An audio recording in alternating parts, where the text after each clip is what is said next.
So welcome to our work and play shop this month. This is Unapologetically You, the business of being you, business of being yourself. And it keeps looking simpler to me, this whole business thing. And I know that it doesn't feel that way for a lot of people. And it didn't feel that way for me for a very long time. I spent a lot of time trying to learn about how business was done. I spent a lot of money. I spent thousands of dollars. That's conservative. It was more like tens of thousands, probably on business trainings and taking courses and doing coaching and finding out what the rules were so that I could follow them and I could have a successful business. And all that was great. It's not like I didn't learn a lot of things from it. I certainly did. But it started to feel really complicated. And it also started to feel like I was trying to fit into somebody else's mold. And while there are certainly things that we can and probably would be good to learn about how business works, those things are pretty simple. The basics of business, like what I know about business that is always true, there aren't a lot. There's not a lot there. It's actually really simple. There's some kind of an exchange, a value exchange between individuals. Usually there's someone who's offering a product or a service. Most of the time, the way I think about it, the way most people think of business is it's in exchange for money, but it doesn't have to be. Even that is up for grabs in this thing that we call a business. But let's just say that for the sake of this conversation, the kind of business we want to run is one that actually puts money in our pocket. So you've got to have a product or service to sell that people will buy, which means they need to think it's valuable. And you need to have some kind of invitation for them to do that. But other than that, there's not a lot to it. It's very simple. How you do it is up for grabs. Where you do it is up for grabs. Who you do business with is up for grabs. All of this stuff. The way you do this thing called marketing, which is simply communication. It's talking or writing or doing some kind of way to get your message to someone. All of that is up for grabs. So, with that being the case, why wouldn't we do it in a way that's us? Why wouldn't you do it in a way that feels like you? And in fact, unapologetically you. This is the easiest way, honestly, the easiest way to do business. Being yourself, doing things that you would naturally do, expressing things the way you would like to express them, and letting people see who you are just by being yourself. Because each of us comes with our unique quirks, preferences, skills, and talents. We look differently. We have a whole story to our life that's different. And it immediately, if you incorporate that in your business, it immediately makes you different from everyone else because you're you. And you don't even have to try. And the more you let those things, I've often found that people who are nervous about being seen in business and have a lot of thinking about the way things should be done, they hold back the best stuff, the stuff that feels edgy, the stuff that feels too much, the stuff that is polarizing. That's really good in a business. And when it's authentically you, why wouldn't you?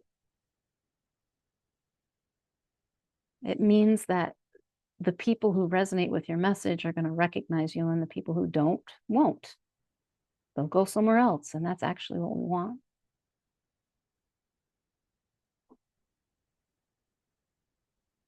That's kind of the premise I'm coming from in this, the business of being you. of getting paid to be yourself, it keeps looking simpler. As simple as, what do I know to do? And then I try some shit and see how it goes. And I learn with every step. And I try some more shit based on what I know to do. And some of the stuff I know to do might seem to agree with general business advice. And some of the stuff I know to do won't. Equally cool. Try it all on for size. So I just want to say hello to everybody because some people popped in before I had a chance to say hi. And I want to see if there are any particular questions stirring in you under this topic today, or anything you'd really love to get from today, because I have a bunch of ideas, but I'd love to co-create it with you. Anything popping up? Okay, Melissa's shaking her head. I have one thing, which is just how much, like there's this thing out there about, sharing about your life, your personal life, and which I'm cool with, I think, some of the time, but some of my marketing isn't really about that. In other words, I'll be making social commentary. I mean, it's my viewpoint, but it's not like, well, this is what happened in my life today. And I wonder sometimes, if more personal anecdotes, supposedly, what does that connect with people better? Or does it matter as if I'm speaking honestly, authentically about something I believe in or something I observe in society? Or, you know, I don't know. Do you have any thoughts about that? I do, I think. Thank you for asking the question, Ruth. I think my answer really is going to be like, how do you want to do it? And maybe you want to try out some things. If what you've been doing is a little more, as you said, like social commentary and sharing your beliefs, do you want to try sharing something personal and see what happens? How does it feel for you? Does it feel authentic? Because it's okay to share something that doesn't feel like you. I've done that. I'm like, oh God, this is not something I would write. That's what the daily email prompts have forced me to do. They didn't force me. I willingly took them on. Like, okay, now I'm doing this. Ew, I would never write this. And I just write it and see what happens. And then usually I just share it and see what happens. And nothing horrible's happened so far. And sometimes things surprise me. They surprise me. And I'm like, oh, I actually liked doing that. And sometimes other people liked doing the thing that I didn't want to do. So there's like a big depends, right? And then there are different theories. Some people will say infotainment is the way because there's so much information out there that people can just go to a chatbot and find out anything they want to know. So why would they listen to you? Because you're unique and you're a human and you're interesting and you're entertaining in some way. So that's one way of looking at it. But other people say, like, because that's what everybody is doing, you should go back to how-to stuff and just teach. Because if you teach people practical things that they can use, they're going to naturally think that you can help them with their challenge or with their goal. I don't really think there's a right way there. Sort of like, what do you want to try? I kind of love being myself and in a way that shares what's happening in my life because it's really fun for me and it feels very natural. And I feel like, okay, it's important for me to share the humanness of my journey. I like hopefully what I'm trying to do in my communication is model that you cannot know what you're doing and do it anyway. That sometimes it works out and sometimes it doesn't. And sometimes it kind of works out. And there are other things that don't. And at the same time, balance that because if I come across like a clueless idiot, nobody's going to want to learn from me, probably. So, it's an interesting thing, but honestly, I don't really think about it too much. Just sort of keep it real. I think that's the important thing because we know when somebody's being real and our little spidey sense goes off when somebody's bullshitting and trying hard.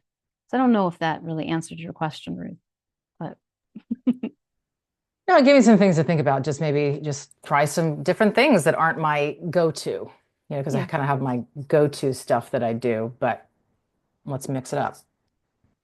yeah. And the other thing to watch is like notice what you respond to. Like, what do Mhm. you like? What gets your attention? There's a good chance that that's gonna resonate for you doing it. Like you might try it. Well, because like, I love reading your emails, but that like those personal anecdotes don't just come to my mind, but maybe they do come to my mind at a certain point and I should Mhm. write them down like at other points in the day. Because I love how you write those little like this is what happened to me. And so maybe that's an experiment for me to do. Yeah. Write them down when I'm not trying to write a newsletter. Yeah. And you can actually get prompt ideas from Chat GPT if you wanted. They'll give you prompt Sure. ideas about how can I tell stories that actually tie into what I do. And the more you do it, the more natural it becomes. So yeah, if you Cool. like it, give it a shot. See what Yeah. happens. And you'll find your own voice in it too. Yeah. Cool. Cool. Anything else before we dive in?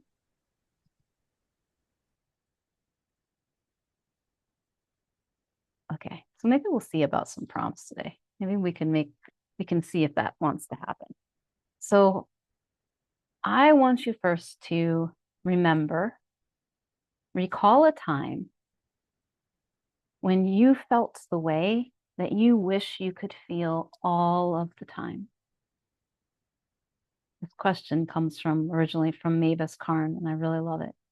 So, when's the last time you felt how you wish you could feel all the time? And just take a moment and go back there and really feel it in your body.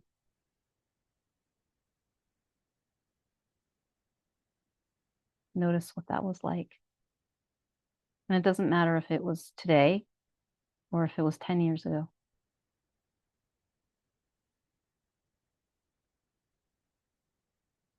And how did that feel? I'm going to just call out some words, or you can put them in the chat if you don't want to speak. Either one is fine.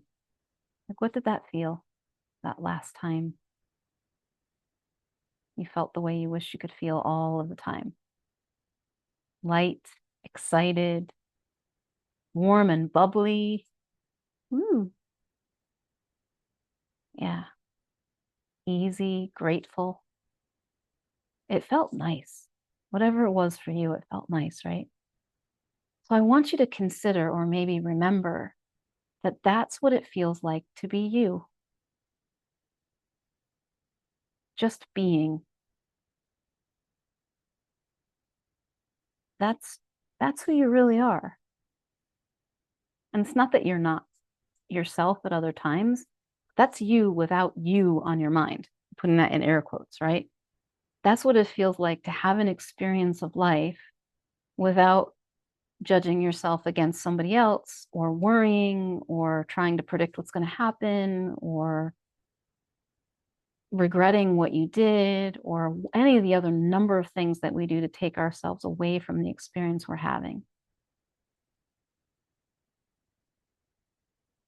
So that can be the place that you live from. We're going to leave it.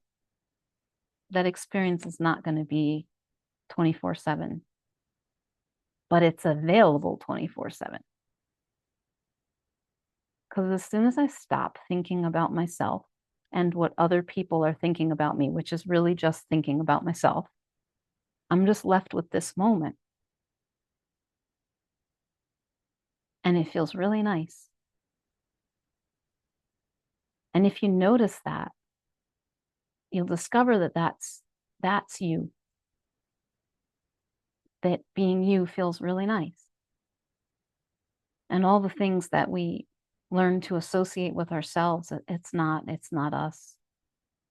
Maybe it's our personality or our psychology or the diagnosis that we were given, the labels that were put on us when we were kids that we carried with us in our heads.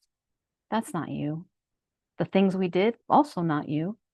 Sure, there are things you did, there are things I did, but it's not me, not the experience of me.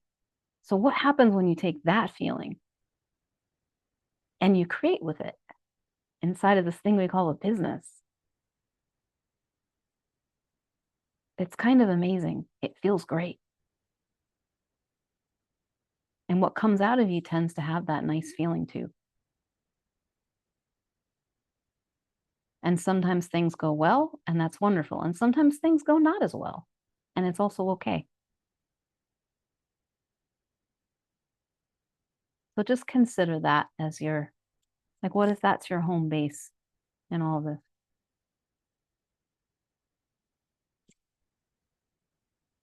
Mhm.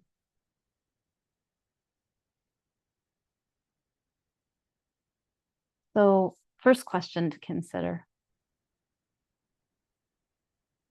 If you could run your business any way you want, this seems obvious in a way because you can, but most of us don't really think about that or give ourselves permission. So if you could do your business anyway, no restrictions. You don't have to be realistic. It doesn't have to look the way your peers are doing it. It doesn't have to be the way you've been taught that it has to be done. What would you do? Like if it was really your business, what would you do differently? What would you stop doing and what would you start doing?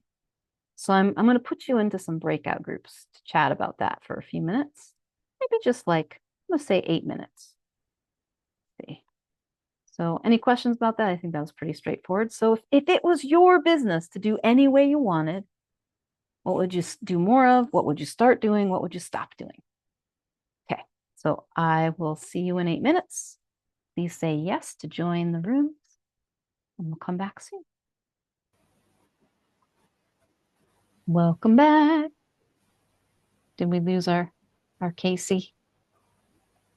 I think she had to leave a little early. Oh, wait, there she is. There she is. And Melissa. Okay. And we've been joined by an Ollie. Oh my gosh. What happened? So I would love to know, what did you notice? Did you notice anything surprising or interesting as you explored what you would do if you could do anything inside of your business? What was different? Yes, Esther. Yeah, Ruth and I seem to be on similar pages with it.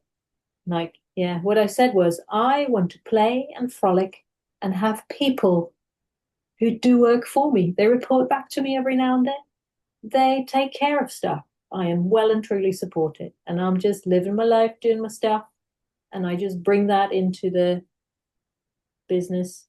I don't even want to call it that, but I guess that's what it is. But yeah, yeah, stuff like that, something like that. Yeah. Cool. So was that surprising or did you, when you consider that?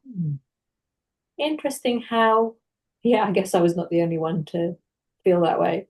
And also how I feel like things need to be different in ways. It's not just a matter of I want to connect with people, I want to hire people. It's very like hierarchical and structured, isn't it? In the way like there's someone at the top of the pyramid and they hire these people, pay these people, and these people manage these people and all that stuff. I'm like, no, fuck that. That could go away. I don't like it. So I just want something a bit more like circular, something a bit more collaborative. And what were the words you used, Ruth? You used some good words. Collaborative and co-creative, I think it was. Yeah. Um, yeah, you work for a common goal, and it's not as simple as I give you this many hours and you give me this amount of money. It's simple, but it's not like that. I don't know the answers yet, Yeah, but that's where I'm headed, I think. that's cool. It Mm. sounds like you actually have a team who is all interested in creating the thing you're creating. Mm. Yeah. Most of the businesses that I worked in, it was either my own business, and sometimes I would hire contractors or assistants and things like that, for most of my entrepreneurial life. But I think it was maybe like 5 years ago, I started getting involved in these projects where people were working and doing things and no one was getting paid. Like you can actually find people to collaborate with. And I'm not saying that was a good thing. Actually, I think it would have been nice for us to be getting paid. But the point I'm making is that you can find people on your team who are so passionate about what you're doing that they will bring themselves to it fully. And it's not just a paycheck. And they're more like collaborators and co-creators and partners. It's a different way of creating inside business. And it has its own challenges for us as people as we learn how to navigate that, especially if we don't want to do it hierarchically, right? We don't want to do it like I'm the boss and telling you what to do. But there are actually lots of tools for that. Sociocracy and holacracy and different forms of governance. There are ways that you can run meetings that way. It's very interesting. So cool. I'm I'm uh I'm pleased that that came up. That's curious. Anything you wanted to add to that, Ruth? Your conversation for you?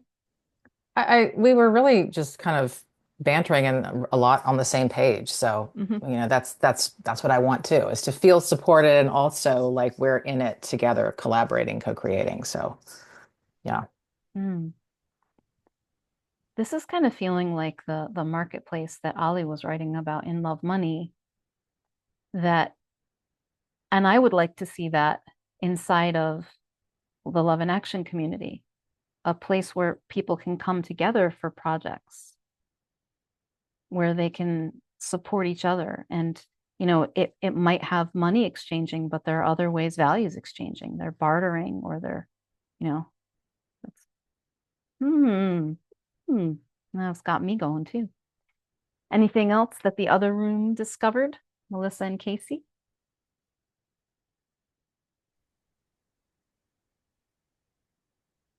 Yeah, go ahead, Melissa. Well, I was thinking I would love to coach in person and instead of online. And when I learned it years ago, I thought, oh wow, online would be great. And the premise was you can reach so many. And at the time I was a full-time nurse. Um, but now that I'm a massage therapist working out of my home, the connection part sounds attractive. Where before it's like, oh God, I don't want to, just let me stay at home and do this remotely, over a computer. Um, but yeah, there's just something, especially today in the world, I think it just looks at, it's attractive to me to meet somebody in person. And I'm not sure. I was telling Casey, yeah, I don't know how to find those people. Maybe just like yesterday, I was looking at the health food store at their bulletin board, and they have all these flyers there. That could be somewhere to start. But Yeah, yeah, completely different than what I ever thought that I used to want. yeah, interesting. Yeah. And you could try that Yeah. and you could see. I mean, we get to make this thing up Yeah. and we get to change our minds if we want to try something new. Cool. Anything else sparking from this? Okay. So the next thing I'd like to do is I want you to think about something like your biggest quirk or something weird about you. So it can be small, it can be big. It absolutely does. It probably won't have something to do with business, but consider like what's your biggest quirk? I'll give you a minute to think about that.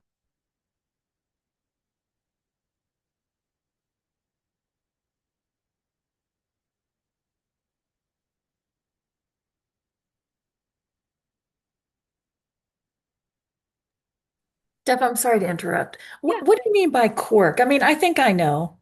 Okay, I'll give you an example because when I was thinking about this for myself, I love to talk about dragons for no particular reason. Like it's just a thing. It might also be considered a little quirky that like I'm always talking about playing with people. I mean, to me that's normal, but and a lot of the people I hang out with, that's also normal. But they're like playing with me. Oh, we're going on an adventure, and they're like, huh? Like these kinds of things are a little bit quirky. Maybe Ollie has more things that are quirky about me. I could even say things like, stuff that like I have a hard time closing drawers all the way. I don't know what that is. Like that's just a weird little thing, right? Yeah, Ollie's like, uh-huh. Those kinds of things. Just simple little stuff that maybe people would think is a little odd or it's just a little different, or maybe you think it's a little odd or different.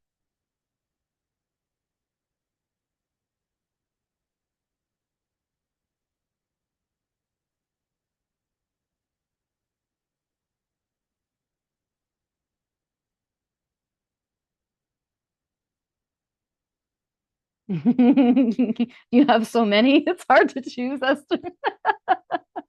Well, that in itself is something quirky, which is very fun. So, what I want you to do is take that thing, whatever it was you're thinking about. I'm going to put you into breakout rooms again. And I want you to help each other come up with, like, share your quirk with each other, whatever it is, the thing that's a little strange or weird about you, and come up with a way you can share that inside your business. So it might be maybe you're going to tell a story about it. Maybe you're going to send an email about it. Maybe you're going to make a video. Maybe you're going to create a service or a product around it. But just brainstorm a little bit, have some fun with it, and see how can you share that quirk inside of your business? What might that be like? Okay. So I think we'll take 10 minutes this time because we'll be either 2 or 3. Hold on. Okay. So please say yes. We'll take 10 minutes and I'll see you when we're done.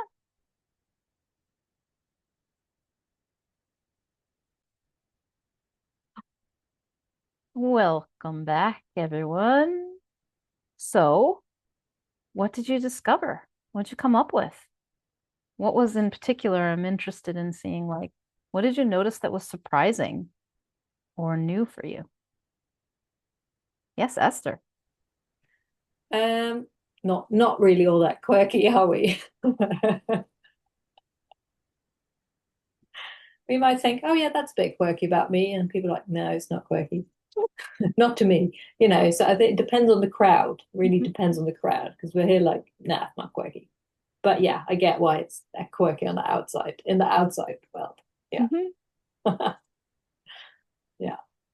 So did you come up with a way that you could share that? Whether it was truly quirky or not, just something that's a little different.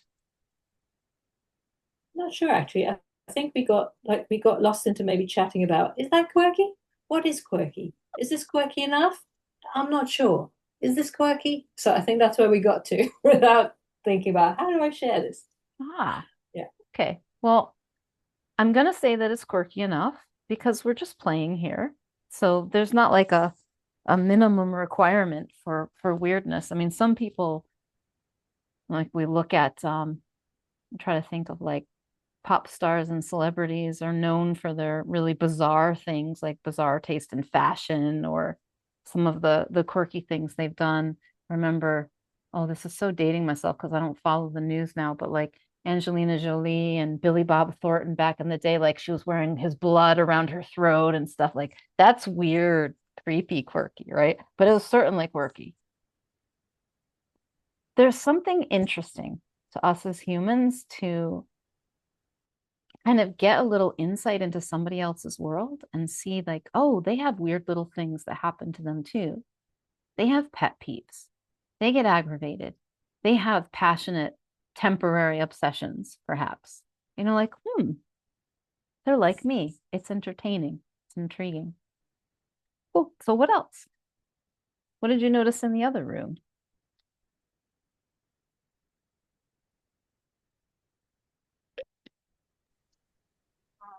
Can you hear me? I am in the car at this point. Yes, I can hear you.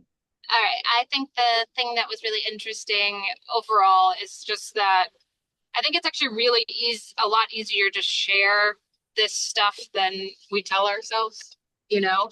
And it does seem like it could be fun. Like one of the things I said is like, I mean, I have this habit of like finding out that something is like really healthy for you and then like putting it everywhere, right? So like the spice I used was like paprika. And I'm like, you could totally do funny stuff about that, right? And then like just make a simple, stupid video about it. But like a lot of things could come out of that, but it would also just be fun, you know? Mhm. So I think that's the biggest thing that I kind of got from that, you know. Yeah. Very cool. So like I'm gonna say something about you, Ollie. I hope this is okay. But anybody who knows him knows that he loves the beach and he loves the water and like stand-up paddleboarding and surfing, and these things are really important to him. So when he was naming, do you want to talk about the naming convention that you use for your server, Ollie?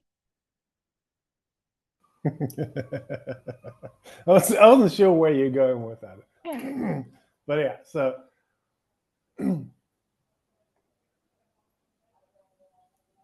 in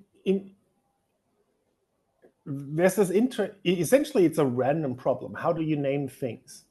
If you can name them anything, like whatever pattern you come up with is completely arbitrary. You just have to choose something that makes sense to you and is more or less consistent, right? And so I was like, oh, I'm building like this environment to like host services in and whatnot. I'm like, oh, okay. This is the ocean. The whole thing, my personal cloud is the fucking ocean, right? It's actually it's even in the code. It's referenced as the ocean. And then a single server in that collection of has a specific name, and the names are all chosen based on surfing spots. Because, well, that's what you get at the edge of the ocean. That's where the surf is, right? So the Love in Action that you know runs on a server that is called Chippies after a wave called Shipstern Bluff, which is down under, which is one of the weirdest waves known to mankind because it has a step in it.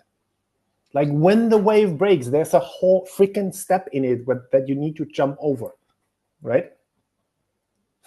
And so I'm like, I'll name server by like surf locations, and then like every server has a little documentation with like, hey, this is a cool surf spot. Here's a video for it, right? And so that's what you find if you would look at the code of like the environment that I've created, right? I was like, oh yeah, cool. That makes sense to me. Doesn't matter if it makes sense to anybody else, but it also delights me, right? Mhm. If I go like, oh, I'm going to log into Pipeline, which is the mail server. It's not called mail server in the boring way. No, he's called Pipeline. So, like something like that. Look at how Ollie lights up when he talks about that. Now, his clients may never know this about the server, but it's doing something for Ollie. And somehow that's Ollie being himself in his business. With it, it's something as simple as a naming convention. It doesn't have to be public facing, but it might be. I would encourage you to do that.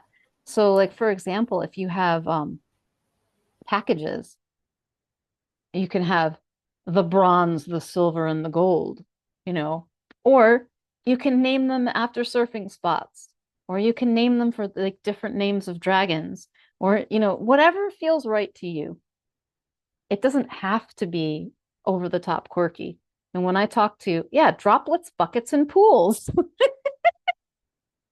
it's cute, right? Like, and if it pleases you, and it's a little different. It's sort of like a way for you to be expressing your personality and letting you be you inside your business.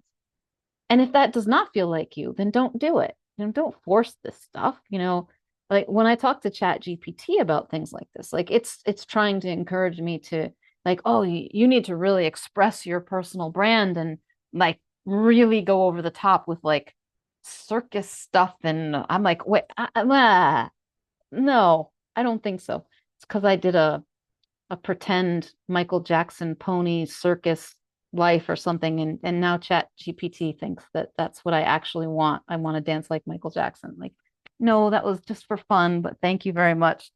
Um, but by all means, do something that delights you. Create things that put a smile on your face for no reason at all. They might be colors and fonts. If you're into design, you can geek out on that stuff and no one may ever know, but you will. So what else? What else is coming up here? Any ideas occurring to you or questions?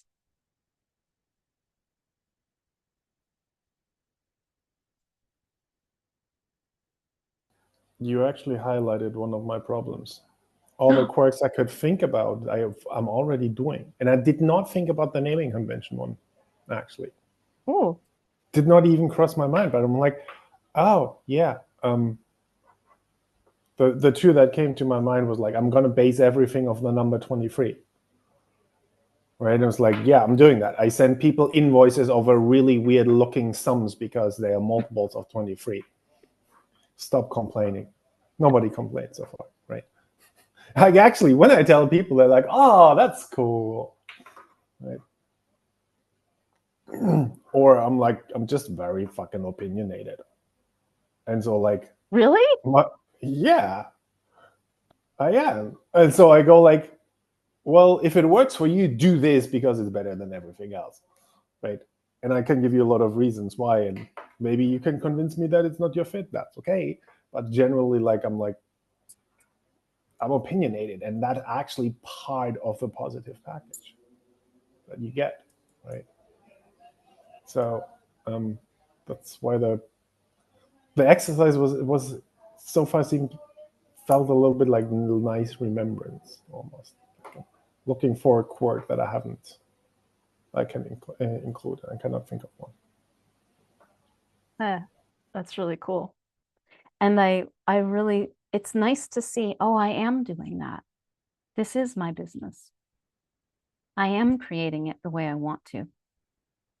And it's equally cool to notice, oh, I haven't really been in my business the way I want to, if I could change it in any way that I wanted. There's a question that came to me while you were in the breakout room. And I like this question. So I'm going to ask it and see what it sparks for you. So, like, if you could be known for anything, what would you want to be known for? So, like, imagine that I'm about to introduce you to an audience of people that you would love to work with, whoever those people are, whether you know them or not. I'm about to introduce you, and you're known for this one thing. What would you want to be known for? It doesn't have to be realistic. Let's give that a thought for a moment.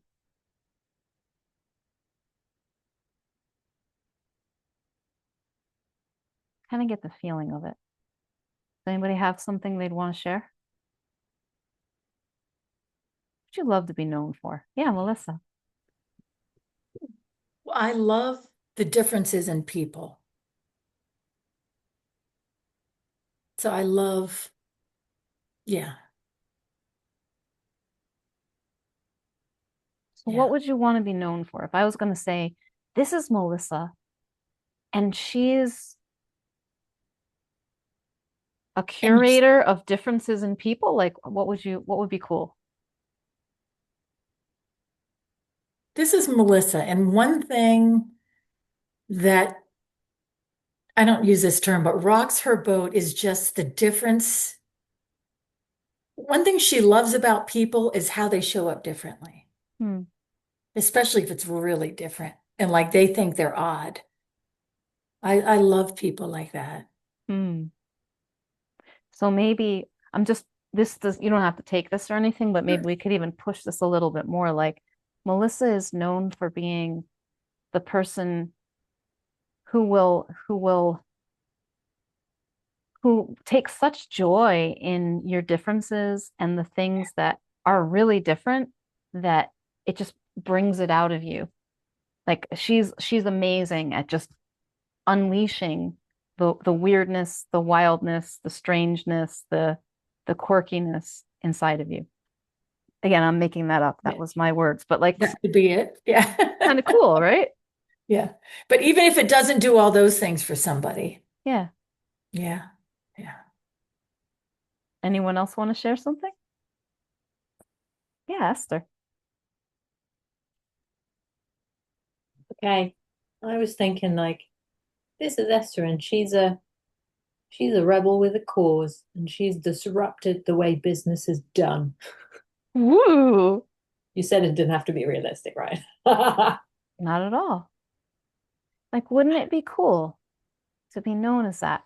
And what if you started talking about that Mm. and exploring it?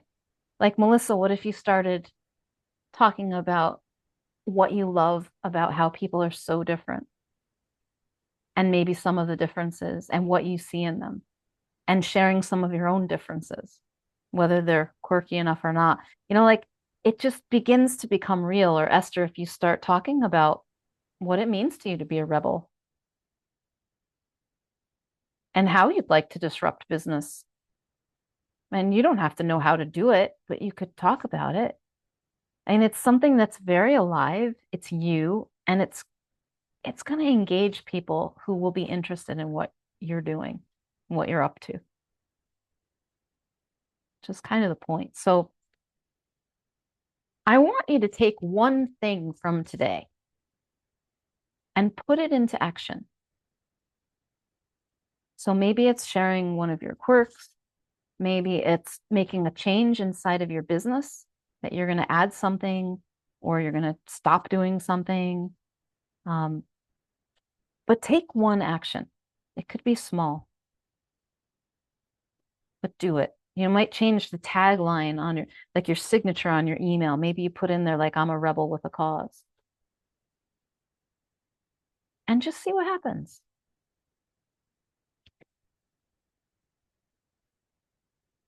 Let's do a quick checkout with like just a word, like 1 to 3 words or something of what you're taking from our time together today. And I will start.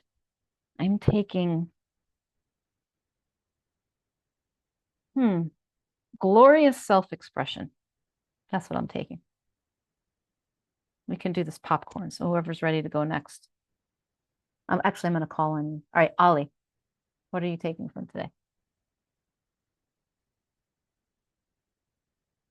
The quest of finding the unmute button. I think reaffirmation is a good word. Cool. Would you call on the next person, please? I choose Esther. I'll go for glorious. No, you did glorious, didn't you? Rebellious, not rebellious. Glorious, rebellious. The potato. Rebellious, magical authenticity. Ooh. Nice. Will you choose the next person, please? Ruth. I just got some great new ideas and also confirmation that I am doing a lot of these things already. So those are both really great. All right, Melissa. Uninhibited forward momentum. Nice. I like it. Thank you so much, everyone, for being here. And I shall see you again next week. Thank you. Enjoy Bye, the rest of your everybody. day. You Bye. too.